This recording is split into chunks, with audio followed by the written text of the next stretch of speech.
We'll now move on to public question time, agenda item 5.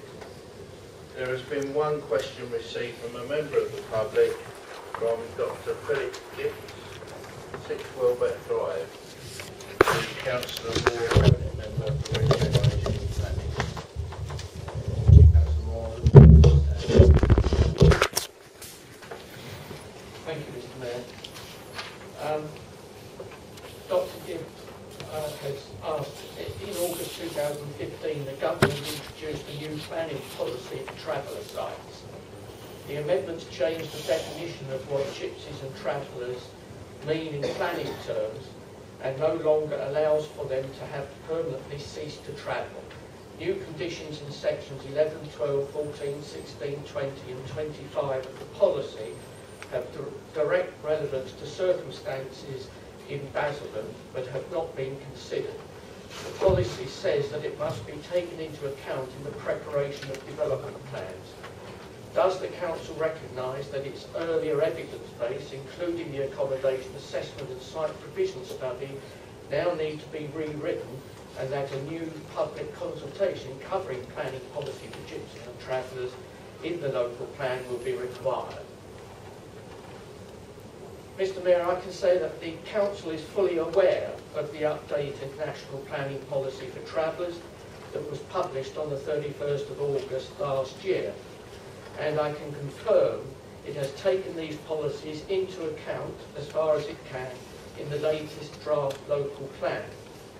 The Council became one of the first in England to commission an update to the accommodation assessment and site provision study for gypsies, travellers and travelling show people in October last year to take account of the updated policy, which is due early this year. Thank you, Mr. Mayor.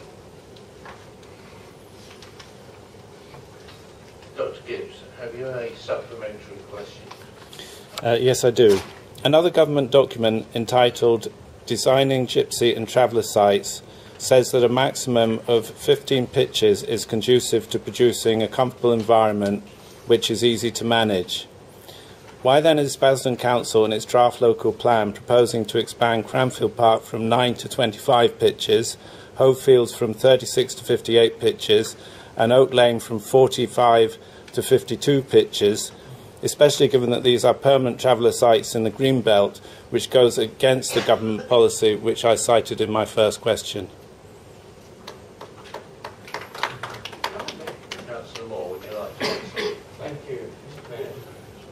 Well, the draft local plan has been prepared considering the updated national policy first, as well as the evidence available, recognising that some details in the latter may result in refinements to the final version of the plan later this year.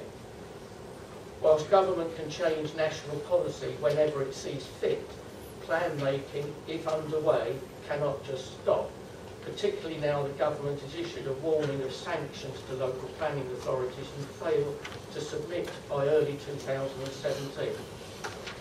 It's therefore important to remember that the evidence base to the local plan is not static and can be continually reviewed. Thank you.